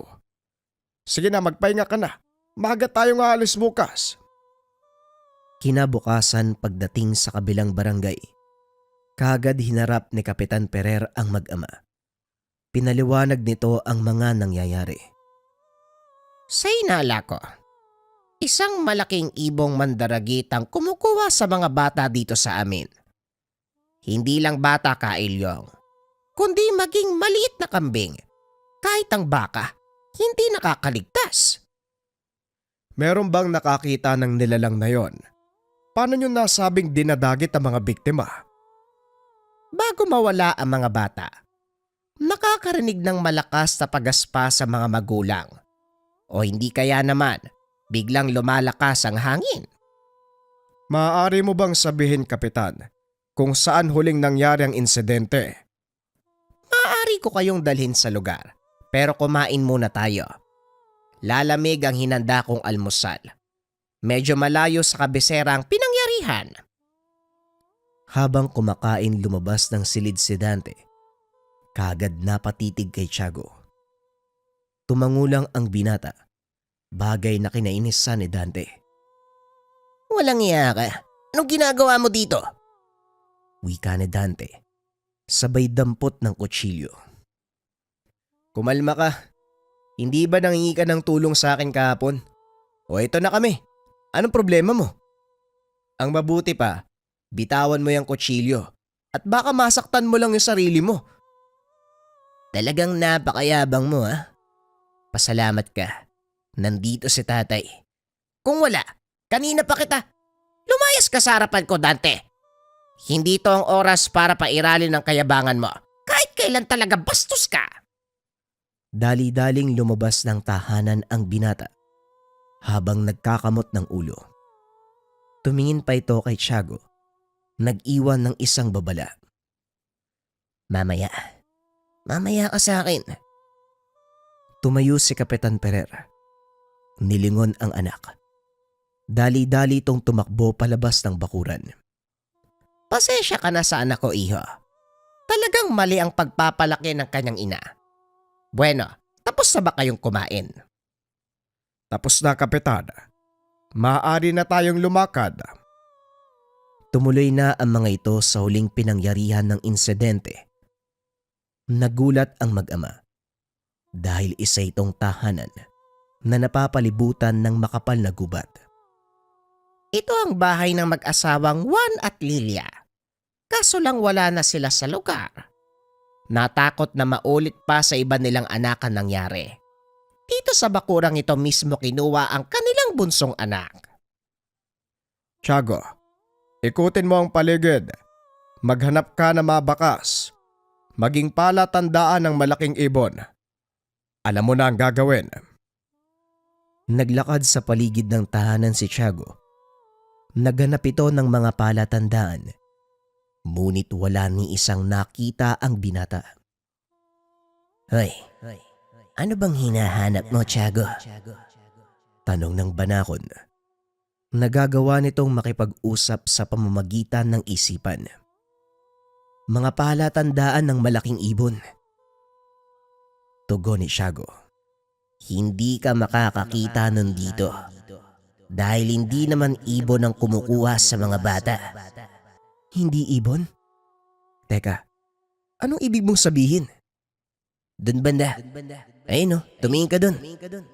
Tumingin ka sa gawing yun. Nakikita mo ba ang malaking puno ng nara? Lapitan mo ito at siguradong magugulat ka. Sinunod ni Tiago ang sinabi ng banakon. Pagkalapit nito sa puno, nagtaka ang binata dahil may kung anong nakaumbok sa mismong katawan nito. Sa unang tingin, hindi mo mapapansin. Pero sa oras na lapitan mo ito, mapapansin mo ang hindi pangkaraniwang umbok. Ano yung bagay na yan? Bakit hindi mo subukang suntukin? Sige na, gawin mo. Wika ng banakon. Sinuntok ito ni Tiago. Laking gulat ng binata. Biglang umatungal ang nilalang na nagbabalat kayo sa katawan ng puno ng nara. Isang uri ng engkanto na may hawig sa hunyango. Ikaw ba ang kumukuha ng mga bata sa lugar na to? Habang hawak-hawak sa leeg ang nilalang. Hindi ako. Pero pwede kong ituro sa inyo kung sino. Ano yung hawak-hawak mo, Tiago? Saan mo nahuli ang nilalang na yan? Dito lang po tay. Nagtatago sa puno ng nara eh. Pwede niyo daw tayong ituro sa nilalang na kumukuha ng mga bata. Maging si Kapitan Ferrer ay nagulat sa nasaksiyan. Ito ang unang pagkakataon na makakita ng isang totoong engkanto. Anong balak yung gawin sa isang yan? Mamaya, manakit pa yan kung bubuhayin nyo eh. Mas mabuti kung papatay na lang. Patayin. Yan ang palaging unang pumapasok sa isipan natin. Sa oras na makakita tayo ng nilalang. Maging hayop na hindi pamilyar eh. Bakit kailangan patayin? May ginawa na ba sa'yo, Kapitan? Wala pa naman na. Nag-iingat lang ako, Kaelyong. At isa pa, ako ang kapitan ng barangay na ito. Kaya ako ang masusunod. Pasensya na, Kapitan. Pero hindi na kami sakop ng iyong pinamumunuan. Pinakiusapan mo kami para hulihin ang nilalang na namiminsala sa inyo. Kami ang nanghuhuli, kaya kami ang magpapasya kung ano man ang gagawin sa kanila. Hindi na nakapagsalita ang kapitan. Sa halip ay umalis na lang ito sa lugar. Kaagad namang sinabihan ni Mang Ilyong si Tiago na hindi dapat malaman ng karamihan. Ako na po ang bahala dun, tay. Mauna na po kayo sa bahay. Dalhin niyo ang hunyango. Sabay abot sa ama ng hawak na nilalang. Sinundan nito si Kapitan Ferrer. Habang nasa daan, kinakausap nito ang alagang banakon. Uy, narinig mo yung sinabi ni tatay, di ba? Hindi ko alam yung gagawin ko eh. Paano kaya natin siya mapapakiusapan na wag magsalita? Hindi naman pwedeng gulpiin yung kapitan. Ako nang bahala. Magtiwala ka sa akin. Bilisan mo na. Bago pa siya makarating sa tahanan. Dali-daling naglakad ang binata hanggang sa maabutan nito ang kapitan. Kapitan, sandali lang po. May itatanong lang ako. Huminto ang kapitan. Hinarap ang binata.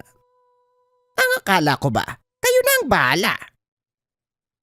Oo, kami na po ang bahala doon, kapitan.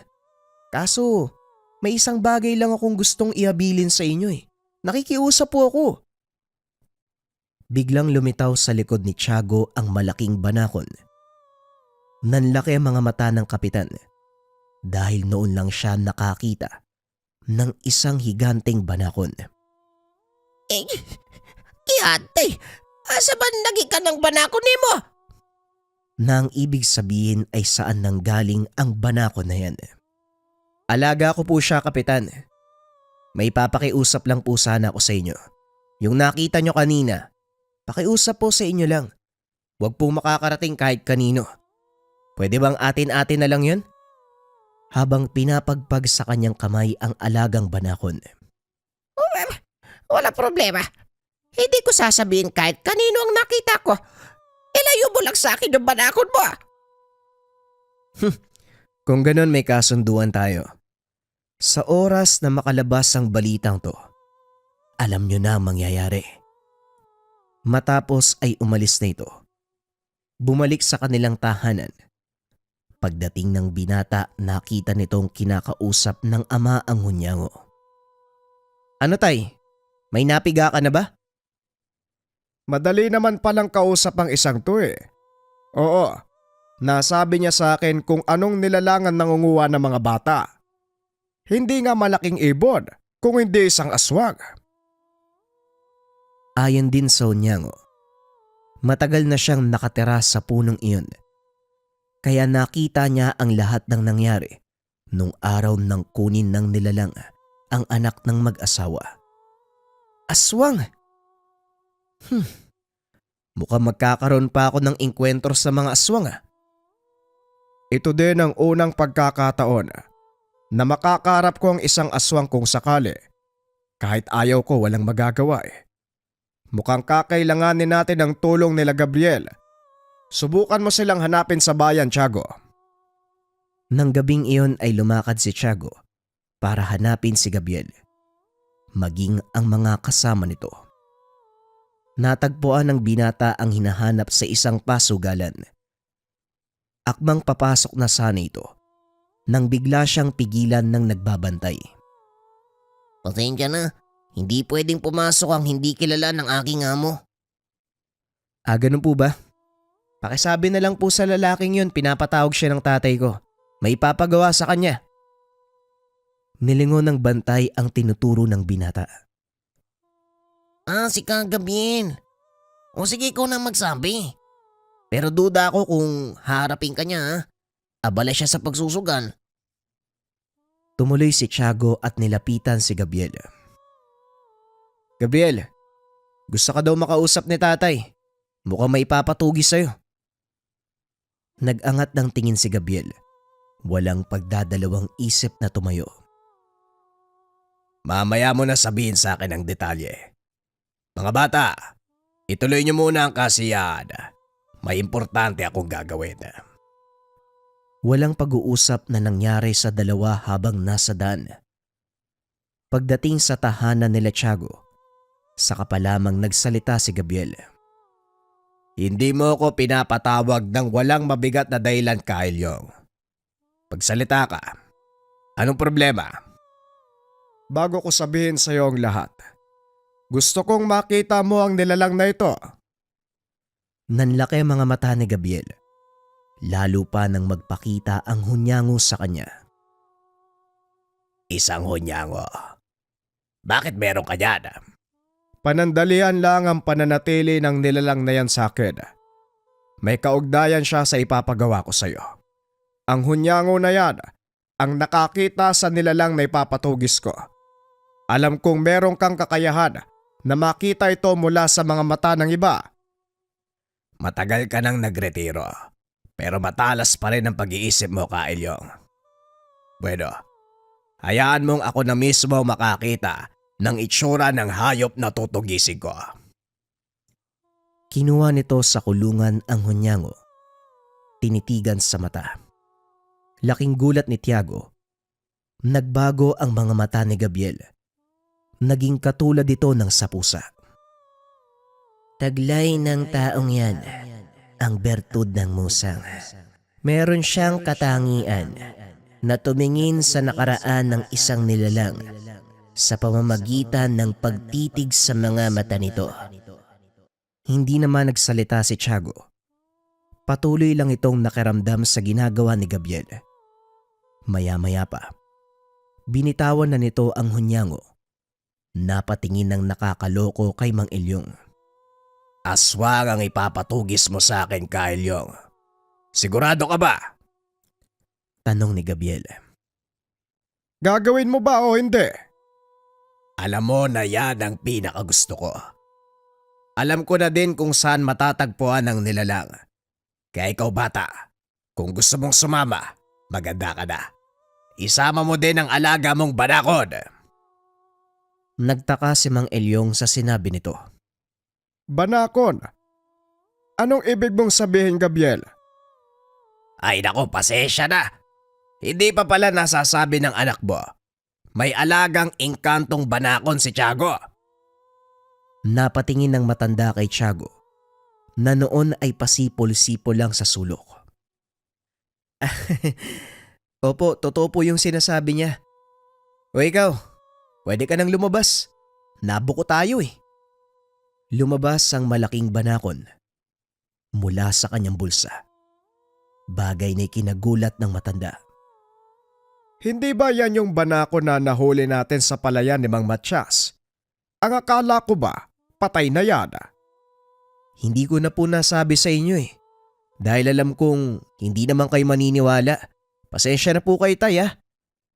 Ay nako, may magagawa pa ba tayo? O siya, bilisan mo na. Nang masagawa na natin ang plano. Tara. Kanina pa ako nangangati dito. Dalian yung dalawa. Pinasok ng mga ito ang kagubatan sa pangunguna ng Ginoo. Hanggang sa marating ng mga ito ang isang maliit na pamayanan. Dito susunod na sasalakay ang aswang. Magpapalipas tayo ng magdamag dahil hindi naman sumasalakay ang aswang na yon kapag gabi. Wala nang bata sa labas ng mga kabayan. Mag-aantay lang tayo.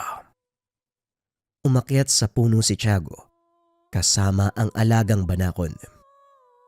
Naidlip ito sandali habang nag-aantay ng pagsikat ng araw. Maya-maya pa, unti-unting nagkakabuhay ang maliit na nayon ng mga katutubo.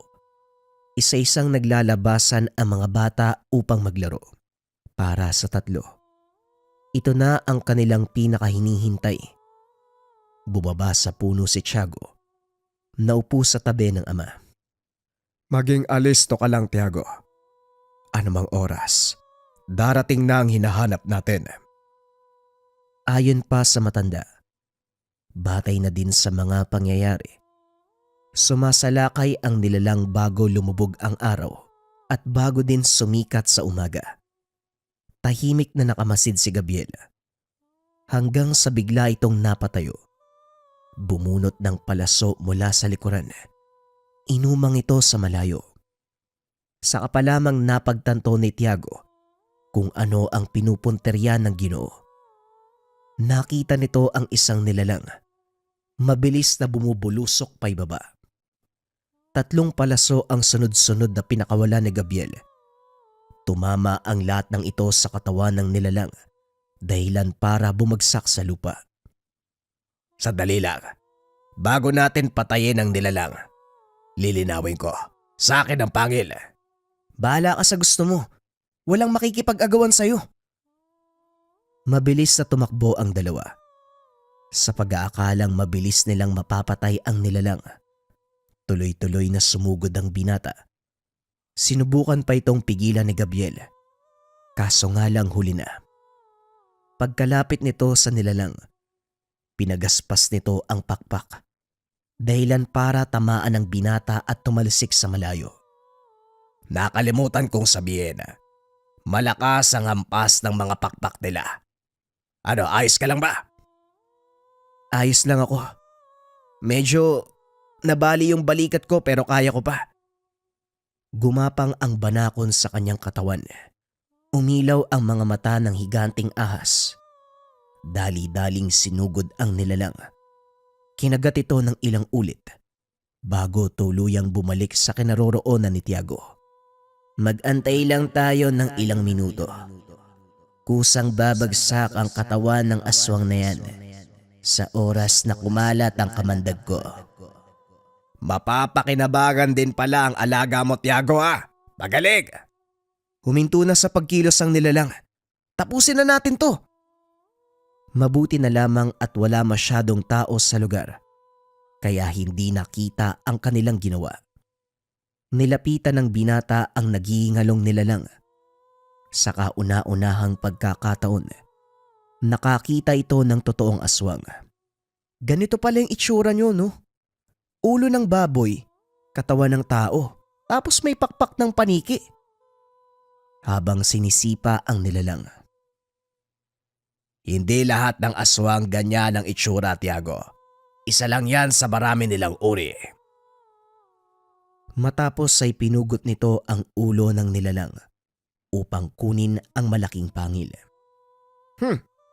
Mabuti naman at nagawa niyong mapatay ang nilalang na ito. Pero sa palagay ko, hindi siya nag-iisa. Ano, Gabriel? May bago ka ng pagkakakitaan kaysa sayangin mo ang buhay mo sa pagpatay ng mga nanganganib ng maubos na hayop. Bakit hindi ka na lang maging tagatugis ng aswang? Magiging manunugis lang ako kung babalik ka sa pagiging mangangaso. Masyado nang matanda si tatay para gawin yan. Ako na lang ang ayain mo. O sige, wala problema. O siya, mauna na ako ha. Hanggang sa susunod na misyon, Tiago. Kapala, ingatan mo ang alaga mong banakod.